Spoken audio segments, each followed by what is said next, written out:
good to start with an experience or a little anecdote that you all know. Margaret Mead was at some point asked the question, when did civilization start? And she didn't answer when there were first cities, when there were waterworks, etc. She said, if I remember correctly, 100,000 years ago, when we found a piece of the leg of a human that had been broken and also healed, which in her interpretation meant that at some point the person had broken the leg, but somebody else had taken over some of the important activities possible with a broken leg, such as, collecting food, doing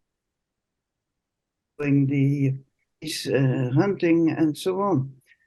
And I thought that was a very acute and useful observation. It meant that at that time something happened, which in my terminology would be sport. And sport means that certain activities of one person are replaced and added to by the activities of another person. Instead, this helped the first person to do what was intended. So in that sense, it is a very general concept of support, but it is a concept of support that also allows for learning to support. So in other words, when the first person helped the leg to heal, maybe other people said, well, if that happens to us, we also will help this person. So in that sense, I see it as a first example of the development of methods of support. And I mention this because that is the area where I'm very much interested, mostly in the sense that I am thinking about support to activities that help you to achieve knowledge in some sense or another. So research methods. But the basic element in research method is still support. So I think that it is appropriate to say that support is one of the earliest known phenomena of civilization. Bernard mentioned the fact that it is part of being civilized to support others. And I turn it around a little bit and say, when you try to support somebody else, you are going and becoming civilized. But that also means that support becomes something that is a point of view. It is a perspective. So you can look at things and say, is there a point of support in this? Is there, maybe to go a little bit faster, is there a justification to what is being said? Is there a way to say that if somebody says X, you are willing to say X as well, if some additional material has been provided? So the notion that I think I used when reading chapter 10, and as I mentioned in my comment, I think it is proper for a reviewer to choose a perspective and say, if I look at it from this perspective, is it something that I can accept? Is it something that needs to be something to add it to? It's perspective X. Therefore, we may develop what has been said in order to move it towards as perspective X. So that is my point, starting point. Can I identify the quality of what is being said in chapter 10? One of the things that I found difficult, but that's not what I'm trying to say. It's not that it's difficult, but it's that I can't see the coherence in claiming that in order to do second order cybernetics, you first have to make sure that you have this of the results of first order method research and cybernetics. It is a traditional concept, and I have no problems with it, except for the fact that I always ask myself, yes, okay, so logic of science and logic of my teachers and logic of everybody else, including Gordon Pask, is first you do first order science. And if you have done it, you have something really solid, and then you can move on and use what you have done in first order science as a resource in second order science. So, Gerard, may I just make one little interpolation here? The context of the chapter is possible world futures. So it's in that context I'm saying, we need to know what's happening in the world in a first order sense. But I'm aware that there's no strong argument for giving primacy to the first order. You can begin with your concerns about how you're going to gather that data. So carry on. Well, my point here is not that I do not accept that it is in the context of your book. I'm not criticizing at this moment in time, in fact, your book. What I'm saying is, I'm looking at it from the point of view of quality, in the sense that the quality stems from some form of research. Now, if you say it at a certain moment, first you have to do this, then you have to do that, then it is a reasonable question, what is the quality of that statement? And is it possible to reverse the statement or maybe even change the statement? And if that is possible, that has consequences for all kinds of future developments, not necessarily, obviously, because we are not discussing that, changing your book, but comments from, if you wish, a different perspective. And my different perspective is not your perspective, obviously. It is a different perspective. It's the perspective of what is the quality of what we are saying. So in that sense, I accept your comment, but I would also like to make sure that my comment is not a discussion with you. You claim that it is this way, and therefore I claim that it's different. No, you say something, and I look at it from the perspective of research. And then I say there is no necessary link between the two. Do we agree? Hello, yes. Okay. Are you waiting for me? Continue. Okay, good. So from that point of view, you might ask two questions in essence. Okay, apparently in the sentence, there are two different types of research. One is first order cybernetics, second order cybernetics, and the research that is necessary to actually develop both of these cybernetics. So the question is, what is it then that is being developed then in first order cybernetics? Well, it's very difficult, and I really had to get from your book what you might mean. And that, again, is not a criticism in the sense that I say, Bernard, you should have mentioned something. I'm just saying there is a way of looking at it from a perspective which I'm going to mention and formulate. And that perspective, yeah? Yeah. Okay. But, I'm just again, I don't know where I say it in the book. What I usually say is that first and second order cybernetics are complementary.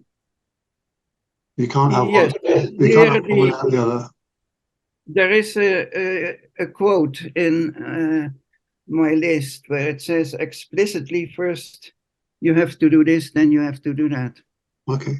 So again, I'm not discussing this with Bernard in the sense that I disagree with you. I'm saying there are lots of people who think this way, but it might be useful to think in a different way.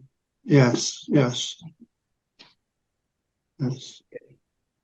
Now, very often, and again, I'm not talking about you, I'm talking about the way I articulated my book.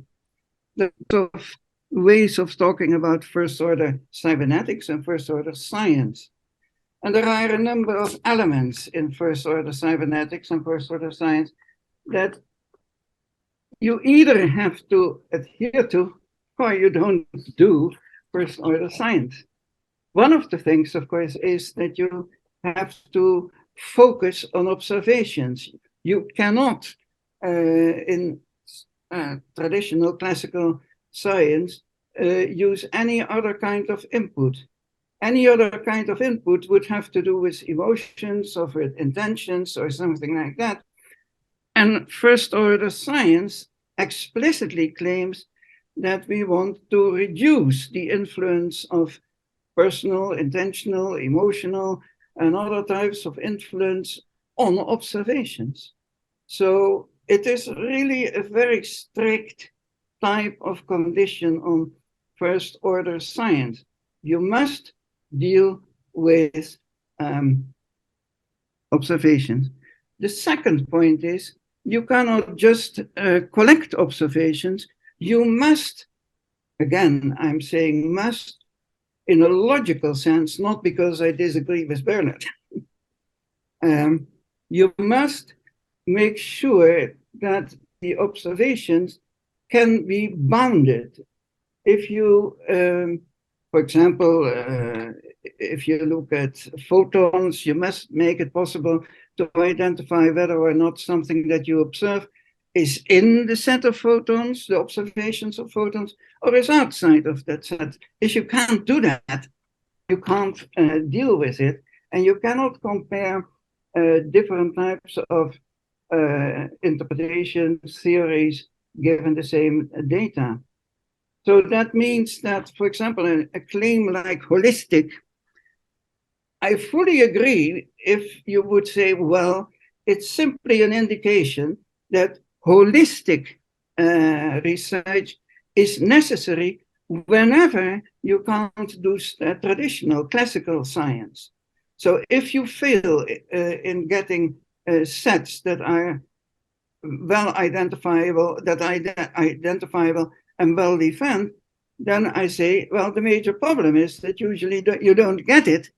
And therefore, your solution to that problem is to become holistic.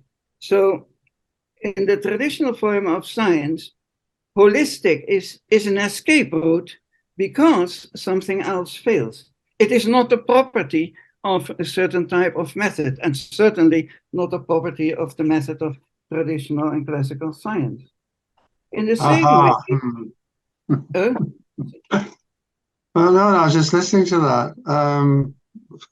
Sorry, it's as if I don't always listen.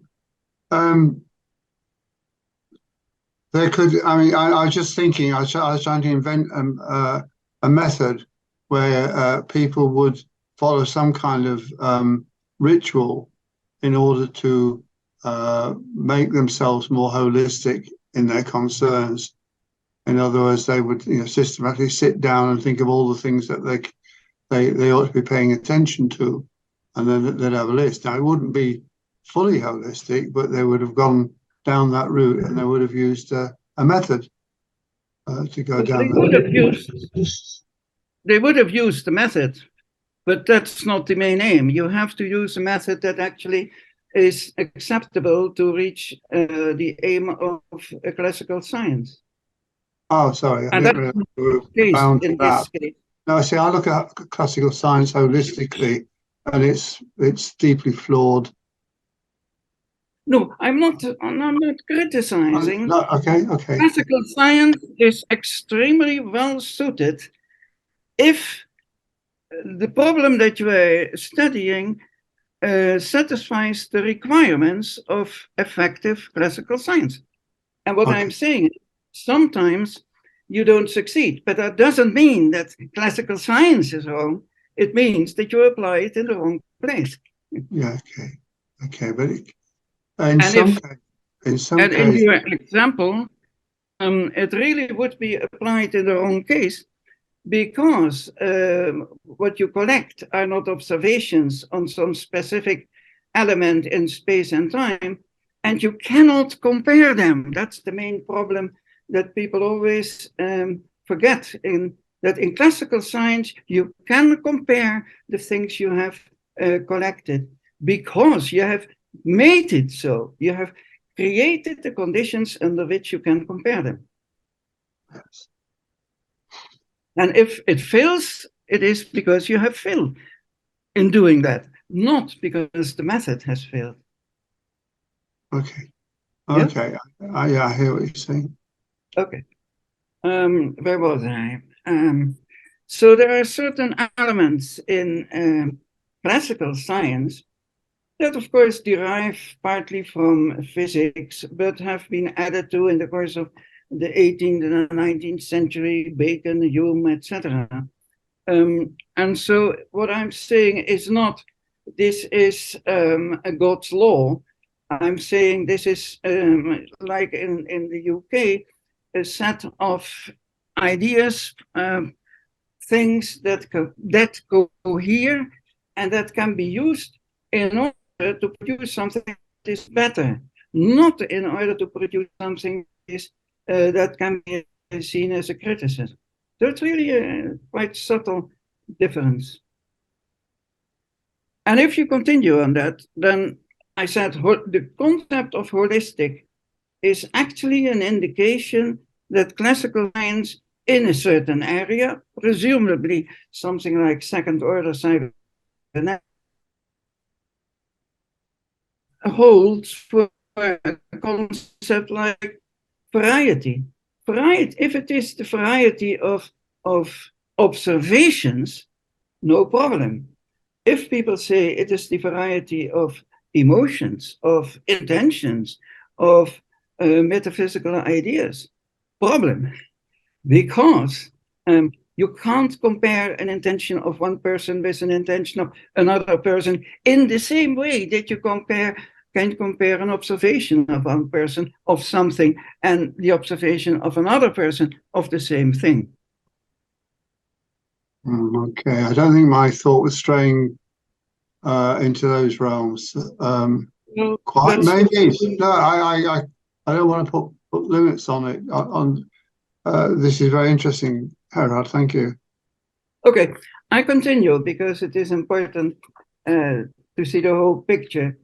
It's not, again, that I criticize Bernard. What I'm saying, I'm looking at from a certain point of view, and from that point of view, certain types of terms require a little bit specification. And I give that specification not because I want them to be written down somewhere, but because that can lead me to the possibility of identifying a research method for second order cybernetics.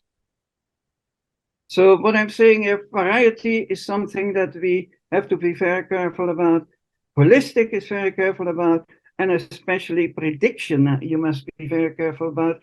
You mentioned that that in social science and especially in management, prediction is not possible.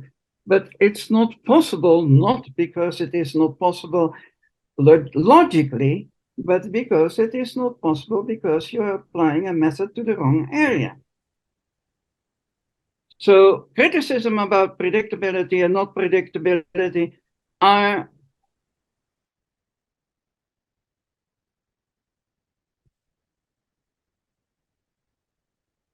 You're frozen on me. sign, no problem.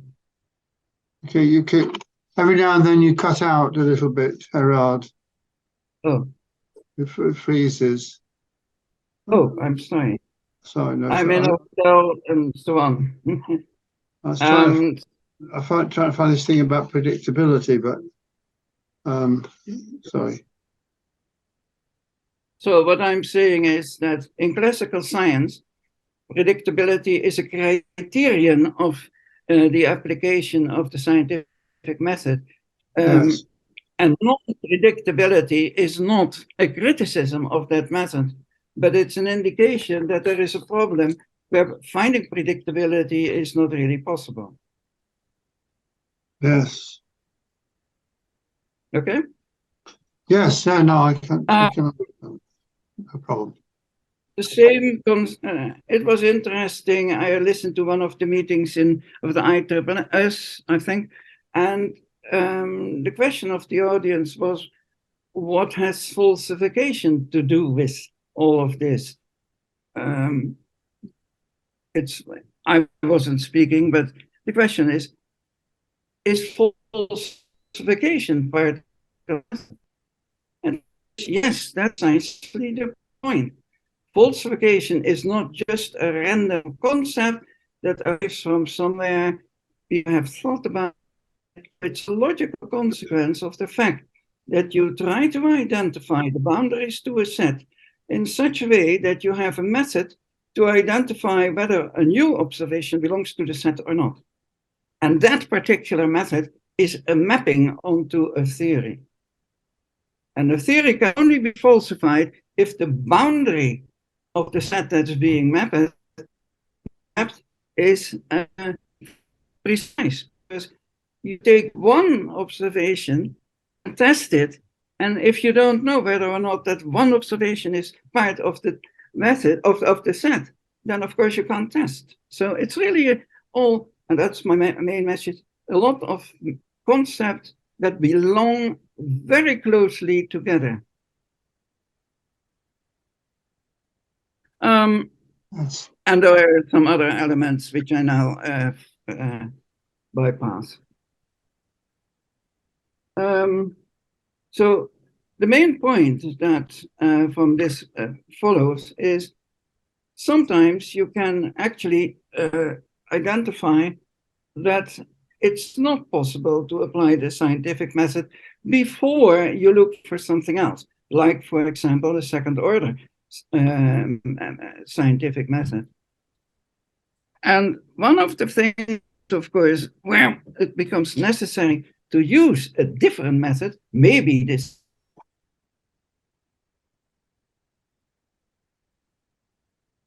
elements to be introduced that are not observations.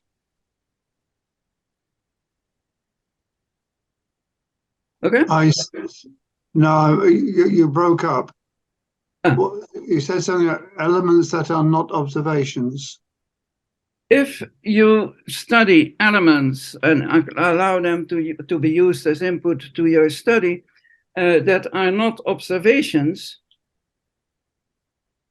you cannot expect the scientific method, the classical scientific method, to be successful. So what are examples of these elements? Well, you mentioned a number of them. For example, strategies. Method. Where? Sorry, in one of your quotes. I don't recall using the word strategy, but anyway. You did. You also used the word agenda. Yeah, probably did. Yeah. But, well, I'm not sure what you're saying, Eric, because there'll be a context in which one might say, well, I wish to examine these different strategies. Those are the elements. Those are what I wish to appraise or evaluate in some way, and possibly test against some criterion. I don't know. Well, that is what I'm talking about, precisely that question. Mm-hmm. Are we going to talk about strategies from the perspective of classical research? If you want to do that, you can't. You will not succeed, simply because in strategies there are elements that are subjective. Yeah.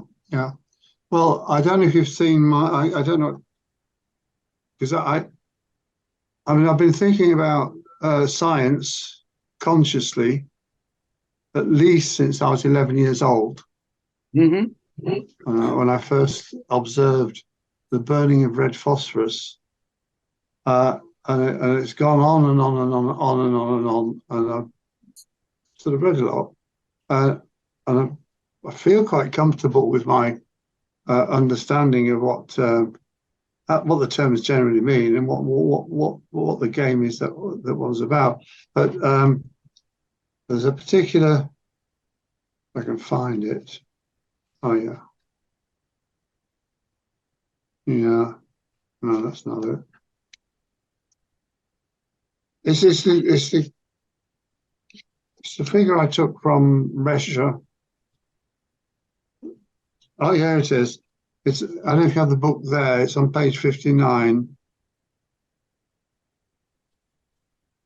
One. I don't know if you can see it at all. Well, maybe I can check it. I can get the book and read it, but at the moment it's not inside of. It's quite all right. It would be helpful because it's on page 59, Gerard, if you wouldn't mind. Well, I can get it, but you might read it as well. Let me see. I have it here. I have it here. I don't know if you can read it. That's fine. What do you want? Us to read it via the video? Are you going to read it loudly? It's a figure. Oh, it's a diagram. Yeah, it's a diagram. Yeah, that's difficult. Sorry. Then I have to get your book. I obviously haven't your book here because that would mean I would travel with it. Oh, no. No, I'm going to get it. Ha ha ha. I could describe the figure to you. No, I'm going to get it. 52, you said. Page 59. 59, sorry. Yes. Where is it? I'm on page.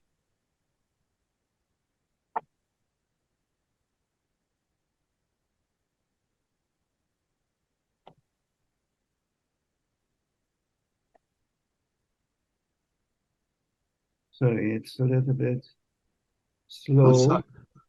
But I'm not on my usual computer.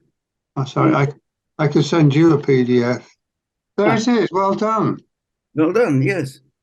Did that quickly? Yes. Metaphysical consumption, why, how, models, methods, produce, application, pragmatic correction. Okay, I know. I know this type of diagram. Yes. Yeah, I mean it's very summary in terms of what's inside the top box and what's inside the bottom box or boxes. But this is taken from Nicholas Rescher, American philosopher. He's a mainly pragmatic philosopher, but he's written about 50, 60 books. One of them, some years ago, he wrote 2, Conceptual Idealism and Methodological Pragmatism. And to combine together, they're summed up in these diagrams. And I know about Rescher because Gordon learned about Rescher. And there's, again, another the benefits of working for Gordon was that I get whatever he was discovering out there in his reading. I mean, he was a very widely read man and knew all sorts. I'd get the benefits. And these are 2 books that I read in great detail later on. But they are, I find them helpful to mainly in teacher education, because they have something called Kohlberg or Kolb's cycle, which is a one circle loop in education. And I wanted 2. I wanted one for the methods, the stuff that you do, and one for the conceptualizing that you're thinking, and it's this again. It's straight from Rescher. The form of one of the cycles feeds into the form of the other. You could say it's second order and first order, but I I do not do that in this context, so as not to muddy the water. But the how the how is hands-on doing stuff, and the why is thinking stuff. Yes. And yeah, that's all. That's all, Gerard. No, I thank you. It was in the context of my claim that certain things cannot be studied in via classical scientific methods. And one of the examples was emotions, preferences, strategies, which include preferences, etc. So this is what you present is presumably intended to claim that it is possible to study, for example, strategies inside the classical scientific method. Is that correct? See, so I'm a bit hesitant to give myself to this canard, the classical scientific method. Okay, no problem. I'm not discussing with you Rescher. I have read Rescher, by the way. Yeah, no, I just say, Gerard, what I'm used to doing, I'm as an experimental psychologist, you're interested in all sorts of things, and you find all sorts of ways to, to observe them, and if possible, quantify them. So you get people to fill in questionnaires. That's some data. So I'm not sure that anything's ruled out in terms of observations. Okay. Well, then that is the clear, and then it's a clear answer. I'm not discussing not discussing Rescher with you because you think that it is a clear answer to what I was claiming. But I think that from the point of view of quality, Rescher is not talking about classical science. So in that sense, I think it's not a falsification of what I was saying. Okay, well, more it was a way of looking at the complementarity between a first order and a second order. But that's there is a lot more in the literature than just that. And if you say, for example, of course there are lots of methods. For example, Cheklin's SSM, Jackson's DSI. Please, Gerard. I've been a psychologist, cybernetician, systems theorist for over 50 years. I'm aware of all these other diagrams. This happens to be in the context of philosophy of science. That's why it comes up anyway. But it's a diagram. It's one I use a lot. I like it. Well, I'm happy with that. I'm happy with that, and I'm not going to criticize this particular diagram because, as I say, in my view, it's not about classical science, which doesn't mean that it cannot be used in psychology. I have been a research professor of research method in psychology for 8 years, so we do not disagree in our experiences. Yes. Please continue. Let me continue then. Please. Okay. Maybe it's a good idea to take this out, if you don't mind, whoever put it in. Put what out? The diagram. I'll take it. Oh, I don't know who put it in. Somebody did. Thank you. PC, you're a very clever chap. Okay. Well, I would have been happy to look at that. I mean, in context, it's a way of getting. In my context, it was a way of getting student teachers to be a little bit more sophisticated in their understanding what happens in a conversation, particularly one between a teacher and a learner. So you start with Kolb's one cycle of, act, reflect, blah, blah, blah. I can't remember what they are, 4 steps in a cycle, which is the variance of that, millions of variants of that, I dare say, and many. And Rescher's 2 cycle, which at least sort of separates thinking from doing. And then what I'd usually do is put one of the Rescher figures, straighten it out a little bit, next to another one, straighten it out a little bit, and show the connections that Gordon referred to as the skeleton of a conversation. So that's the route I took. But I found, at least in my context, Rescher's account of the, I'm reasonably literate when it comes to philosophy of science and what people have said about science and so on. But I like Rescher because he combined certain elements.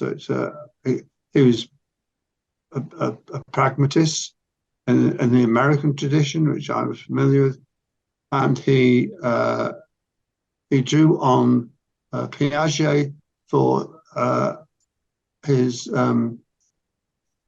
really for the development of ideas, the growth of ideas, and he saw Piaget as a system. He wanted a system. That's why he got his circles. From the perspective. Okay, can I stop you, Bernard? Can I stop you? It is commented that this leads us a little bit away from your book, because is that okay? Yeah, okay. I was just You made your point about justifying why I like the Rescher diagram. That's all. Yep, and to me, it covers a lot. But I'm happy to listen. To me, it is an reaction, an answer to an anomaly of the scientific method. It has been introduced in order to solve a certain problem. The question is, what is the problem and whether it was solved? Now, you might say, well, it has been solved for me. That's fine. I have no difficulty with that. But it doesn't stop me from commenting from the perspective of second-order cybernetics. Now, because of your comment and your apparent happiness with Russia, let me change my tack a little bit. What I'm trying to identify is actually the question, to what extent is it possible simply to claim certain types to make certain types of claims? Are these elements from classical science, or are these elements from a different type of science? And there are different types of science. In fact, there are at least 3,000 that I know of. And there are people who actually try to make them cohere. So the question that I would like to raise, and I'm now deviating from my original intention to help explore the nature of second-order cybernetics research. And I say the following. If I would look at claims like it's evil to prevent people from interacting, then I say, well, I agree with you, but my difficulty is that, of course, the notion of evil is a moral notion. It's introduced outside of science. And when I try to actually go back to what is considered evil, preventing interaction is evil. So that means that it's the prevention of interaction that is apparently possible. And because it is possible, evil people can do it. Yeah, no, you see, this is really is my mistake. What I was thinking. Let me stop you. Maybe we stop together. I do not claim that you make mistakes. Well, I think I made a mistake using that word there Yes. Well, because it's I'm misleading. raising an issue concerning a claim that you make. That doesn't mean that the claim is incorrect. I mentioned already that I agree with you. Yeah, okay. I Yeah. am making a discussion about a claim that you made. And I Okay. am raising a question about what it is that you state in that claim. I Oh. do not claim that you are entirely wrong. There are many No. more of these elements that I mention. What is the other one? For example, everything. Oh yeah, nature knows best.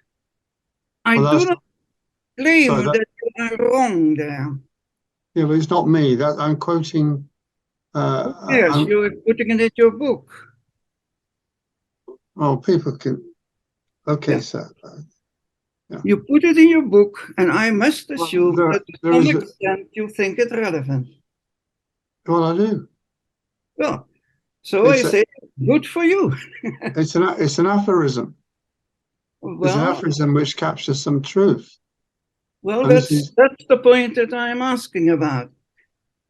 Do aphorisms always capture some truth? On what no, sense do they do that? Is it in a very general sense because no, people do not think too clearly, or is no. it I in mean, a very special sense? no, in context, Barry, there's more in obviously there's more in Barry Commoner's book than my brief quotation. And very often I just cite his four laws because there's no time to say more. But he gives I give a very brief elaboration. But Yes, yes. normally the aphorism comes and then you get a paragraph of elaboration to spell it out more clearly what he's getting at, and possibly even put in a caveat or two if needed. But yeah. Well, let me ask you in a different way then.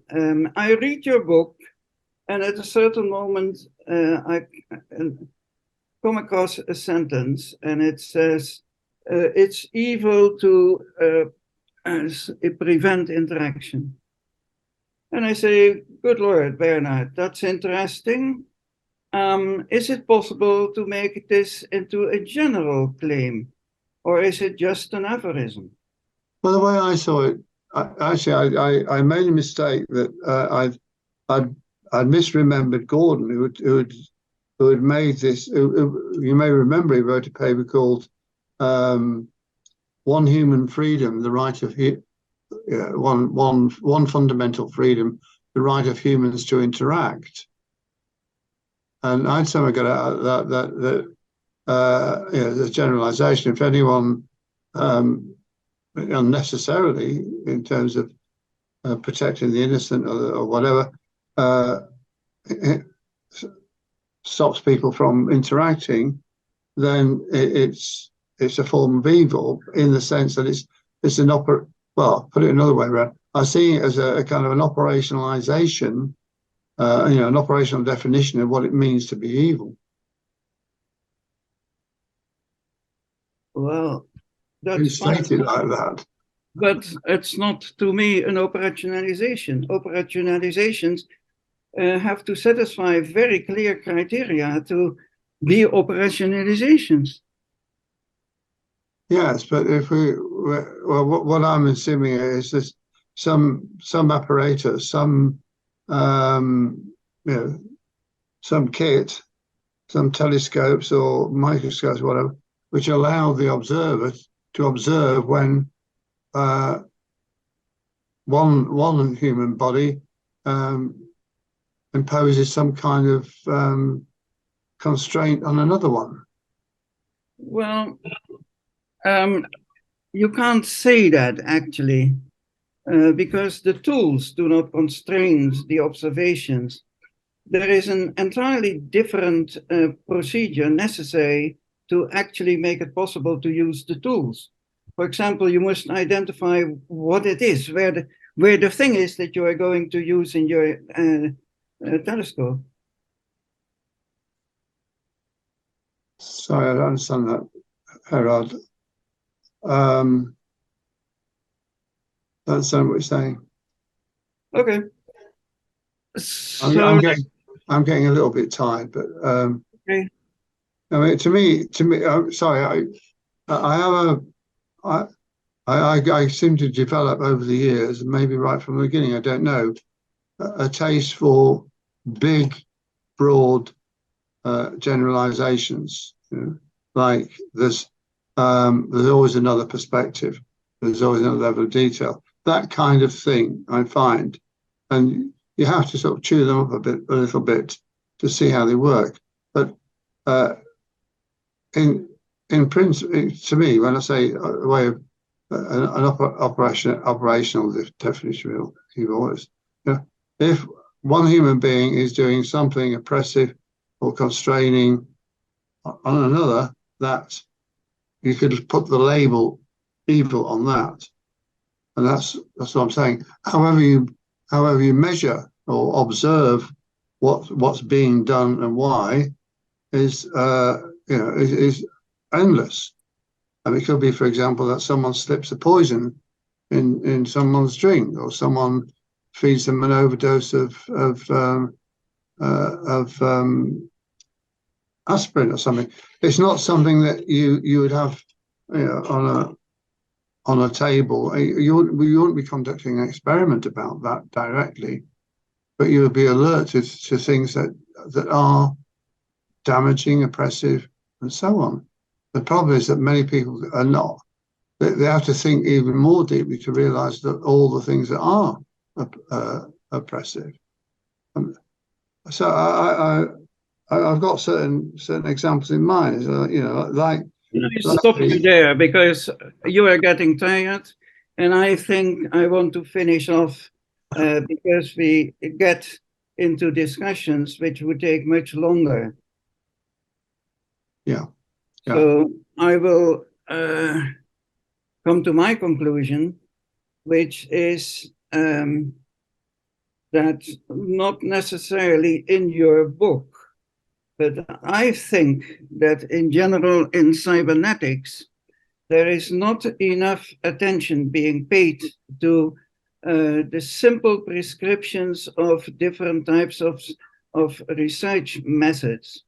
For example, in classical science, it is possible to compare observations on things in time and space, determined in time and space. But it's not possible to do the same type of thing, for example, with strategies. Now, I do know that many people don't care. What I have tried to identify is that my perspective on your book is that it's a pity that they don't care. I'm not saying that you are wrong or that you make a wrong mistake. Okay. You have all the rights you wish to claim that certain types are evil.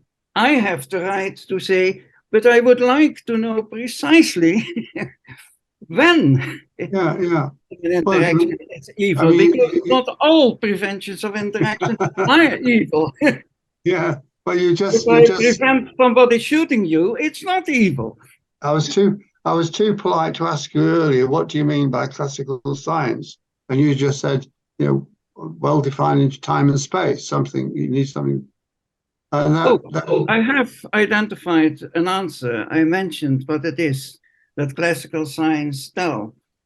I refer to all the books that are at the moment in the library, in my library here in Lincoln. In the management school, they all present a certain type of classical science. And that is what I summarized by a number of things, which may have been too quick, but I would like to claim then without proof that there is a lot of coherence and a lot of people agreeing with each other on what the basics are in classical science. For example, nearly everyone in physics knows what the notion of prediction implies. The point that I'm making about things like strategy, if you predict, but you can only anticipate. So in that sense, we simply disagree, I think. what I try to do is identify the possibility of a more precise development of second order cybernetics by identifying where second order science might actually improve on first order science. And if you don't want that, it's fine. No, that sounds good to me. I mean, it's one. No, it's one of those. I mean, there are a number of places where you find a distinction being made between first and second order cybernetics, and then in some other intellectual domain, I forgot his name. I was reading him the other day, where there's a distinction made between first order and second order, without reference to I can't remember the name, but it's a you know, from a first order perspective, all second order claims can be falsified, and the other way around from I can't remember, but it's like, to me, it's like a reference diagram. It's got the two levels, and one level can qualify particular the type, because before you continue, this particular type of claim depends very much on whether or not people are exploring the notion of falsification. If we don't agree on what it is, it's just a claim. It's blowing in the wind. No, well, I haven't. Sorry. Again, I mean, you sort of throw the word in falsification, but as I understand it, who doesn't agree with falsification?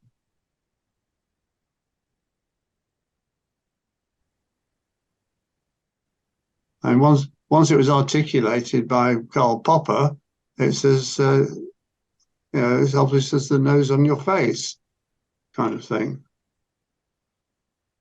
So yeah, no, Popper is very precise about it, and I have read him, and I can quote him. And he is very precise. It's not something similar to that. Popper is a very good author, actually. I've read him. Yes, of course, we all have. About 40 years ago, 50 years ago. Okay. But yeah. I'm not making this into a game. My main intention was to look at your chapter from the point of view of quality. And what I have suggested is that at this moment in time, it represents the possibility of further development of the notion of the, let us say, of the methodological notion of second order cybernetics. And if you wish to be personal, I would say in your book, it's not developed sufficiently. Now, that is not a criticism, that is simply a comparison. That's fine. That's fine. That's fine. I mean, as it happens, outside the realms of cybernetics, I mean, it's a problem with these labels, Gerard. Outside the realms of cybernetics, we now have, just in the last, well, really since I presented that book chapter as a paper in 2008 in Mexico, no, a little bit after 2013, you've got ecologists all over the place now who are sensitive to the social science, if you like. You know, they know they have to understand how people work or how populations work, so. And on the other hand, for some time now, not least since me, or you've had people, or the cyberneticians, you've had people who a great understanding of how people work, but have lacked the science in the sense of the ecology.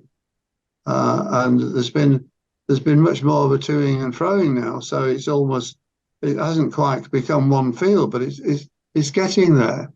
But everybody and his aunt are out there talking about the need to understand the human social side of things, as well as the nature stuff. the climate stuff, all that science has to go hand in hand with the social science. So, I mean, Well, these are claims that are too simple. Science does not. Oh, we lost your Science. voice. Huh? We didn't Who's that? hear what you just said. Please repeat. Oh, sorry. What I said is that at this moment in time, social science is still at the level of anomalies of classical science. It tries to develop things that are like classical science in areas that have nothing to do not present the conditions where classical science is possible. And I can say that about psychology. Yeah, and Gordon and I spent 10 years developing conversation, and Gordon, not me, set out the conditions under which one might be able to make sharp valued measurements of a conversation. Well, he That's didn't right. actually. That's right. He said something entirely different. He made statements about precision of methods of measurements on methods, not on phenomena. Peter, you have a lot to say, I guess. Well, I can't. Okay. Peter. Well, I stop here because I've mentioned my main approach to the book. I just want to.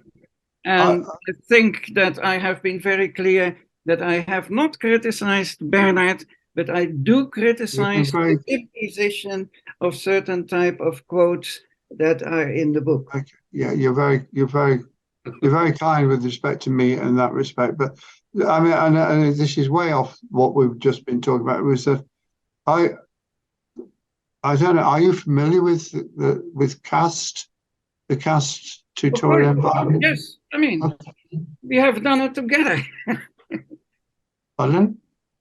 We have been in the same room when it was discussed.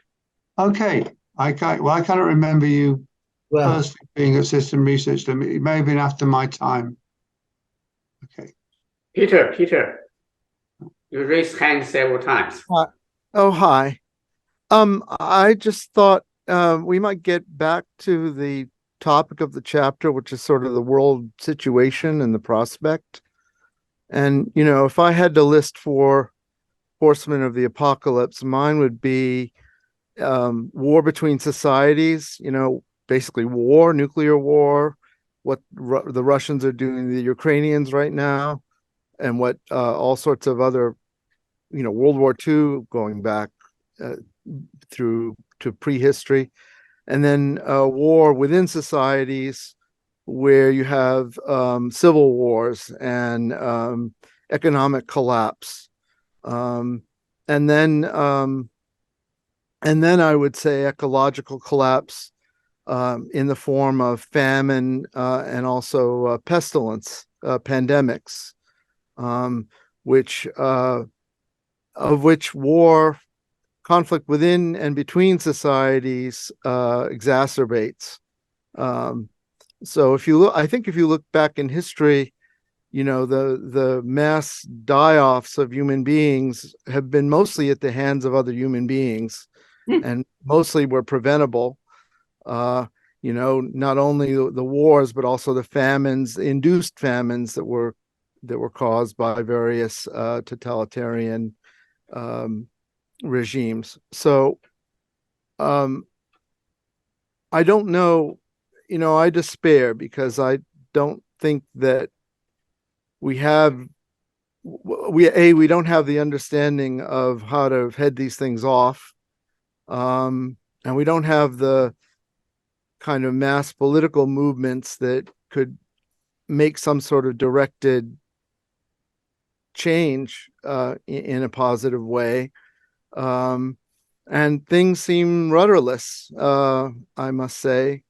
And I don't think we're going to solve the global warming problem anytime soon. I don't think we're going to solve the problem of war anytime soon, I'm afraid. So not that these couldn't be solved, but I don't see any solutions on the horizon because people are people and people are short-sighted and they don't really understand their longer range interests.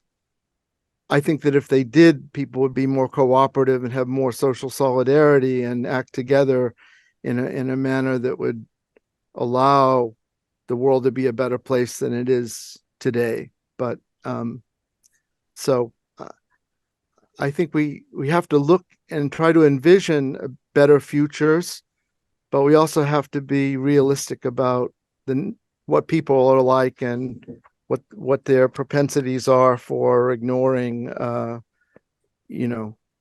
coming threats. I guess that's about. I should also say I found the discussion of falsification and verificationism interesting. I wrote a paper a year or two ago on verificationism, and really it goes down to the issue of testability, and there are different phases of scientific development. Some of them are expansive, where you're using heuristics and not really looking to rigorously test models, and then moving towards internal coherence, and then moving towards testability of specific models that are proposed. And then once those models are shown to be efficacious, either in prediction or in changing the world, then there's a use phase in which we no longer worry about the models so much, and we just use the results. So you pass that paper to us, to me at least. If you it's in Philosophies, it's in the public domain. I think I might have distributed it, but if you Google Cariani Philosophies, you'll find it on verificationism. Okay. I think Popper's falsifiability is a bit too restrictive, but we need to always move towards greater testability and greater accountability in our models. Yeah, the thing is, in many areas, you cannot measure the predictability because it got mixed with the self-fulfilling prophecies. So you cannot really attribute it is predicted by the model, or it is simply a circular effect. Yes. Well, I'm thinking mainly in the sciences and the natural sciences in particular. But there are social science questions that you can answer with high predictability. It's just that they're not all that informative. If gas prices in the U.S. were going to go up to $10 a gallon, I could predict who's going to win the next presidential election. And that would the major problem would not only be that it's difficult, but also whether it's relevant. So can I get to some of these? I mean, I'm no longer a participant in the discussion because I've said my point. But you, Peter, mentioned the possibility that science does not only test, but also develop heuristics. In my view... Before you answer, my point is, the question is it possible not only to test theories, but also to test heuristics? It's hard to test heuristics because... and I know how to do it. It may be even impossible. Feyerabend argued that anything goes, and I think that makes sense in the realm of heuristics, because when you are formulating a theory from the beginning, I'm a neuroscientist and I've been working on theories of neural coding and brain function. And in the early stages, you need to expand the number of possible ideas that you have without really it's a brainstorming phase. It's an expansive, variety increasing phase. And then in the middle phase, there's a refinement phase where you call out the things that are not going to work at all and look for internal coherence, and then look towards specific models that with particular observables that can then be tested. And then there's a third stage where you actually have models that make concrete predictions that can be falsified. And so I've been involved in all three of those phases, and very good. Science, the process of science includes all of those. But that's a claim. That is precisely the point why I raised the question. The three phases that you mentioned actually identify a heuristic. How has it been tested? It has not been tested in the past, except by the history of scientific development. Yes, we can predict by the history. We can predict an enormous range of phenomena, now that we could not predict 2 centuries ago. Well, I disagree with that, but that probably is due to my statistical background. So, well, I mean, it all has to do with the framing of the questions. So I worked on a model for pitch perception based on what information is available in the auditory nerve in the first stages of auditory processing. And we can predict from the neural observations of spike trains what pitch will be heard with high accuracy, robustness, within 0.5%, which is comparable to pitch discrimination. So before that model, there was not a predictive model of pitch that was that comprehensive and that accurate. But now we do. And it's not to say that there aren't anomalous phenomenon, that there are about 6 cases in which the model does not, has a near miss to the pitches that are heard. So there's still room to work on those, but there's been measurable progress in that realm, right? So I think if we're specific about I'm sorry? It's not the same thing that I'm talking about. Pitch, for example, is identifiable in space and time. Well, it's a subjective quantity. Only that's not the same. It's not. An observation is also subjective, but it is no, I disagree. Well, an observation need not be subjective. It can be intersubjectively verifiable if the different observers calibrate their measuring instruments. But they have to do that. That is what I'm still have been. Of course they do. Yes, they do. But once they do that, it's no longer subjective. Well, you've taken out the beliefs and the ideologies of the scientists out of the picture when you calibrate your measuring devices such that if I make a measurement and you make a measurement, we get the same answer. Well, Bernard, this is the answer to your question. What is classical science? Yeah. Claudia, we haven't heard from you yet. Yeah, well, it's a form of physical science, isn't it? I see you have been confused by these guys, so please let us know what you think.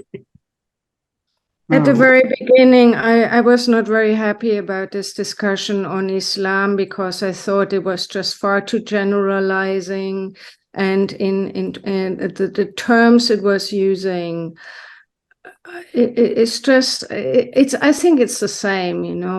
We should pay attention, or I think it would be beneficial for the future of the world if we paid attention to the way we use terms.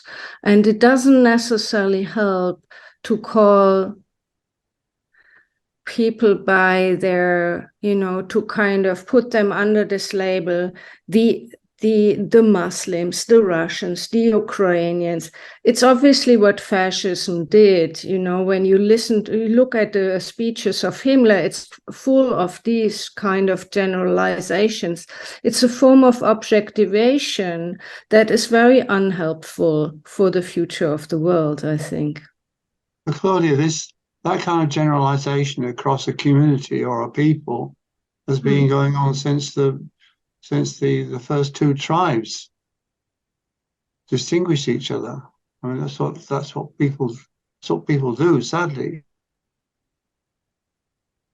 It's not a problem of generalization, but it's a problem of being able to identify what you mean. If you're talking about the Jews, for example, we all know that it's a generalization in the sense that a lot of properties are excluded, relevant properties. They're humans, so why is that not mentioned? So it's not impossible to say who is a Jew. It's easy to define. But the word is used in a context where you are trying to suggest meanings to the term that are not intended. And that's the major problem. Yes, thanks for the clarification. Sorry, I get enthusiastic sometimes. Yeah. Cariani, you have some concluding remark? No, I learned a lot listening these conversations, especially from Gerard. It's a different approach to my perspective, but it's a pleasure to be here. Sorry for not being the other sessions, but Friday is a really complex day to me this year. I will try to be more times here. And thank you very much, Bernard, for your time and your speech. Maybe, and for the others, Claudia or Jason or Gerard, I need manuscripts for real collection of social cybernetics and complexity studies. So if you prepare 40,000 words, I will try to publish. Okay, I need authors. 40,000 words is 10 pages, is that correct? No, 40,000 words, it depends. This little book is 50,000 words. Ah. I managed to get an extension. Yeah. So 35, 40 is a little bit too much. If I'm no, not too going much. to write. Try, and I will try to push. Okay. Great.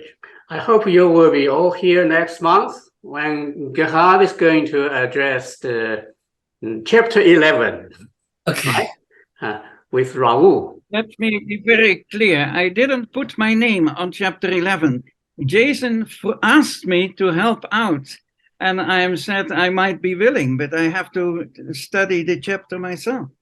But either way, your name is now formally on the program, so you cannot escape. Okay. But I thank you so much for the participation and the support. This is sad because all the chapters are connected to each other, you know. You cannot study a chapter in isolation. It's just called a division of labor, But maybe claiming that you can is evil? Well, I wouldn't use that word because you're not damaging it. Apart from yourself, you're not damaging another human being. okay. You're being, I don't know, remiss. Yeah. Okay. So let's finish. Thank you all very much. See you. Bye-bye. Bye-bye. Bye-bye. Bye.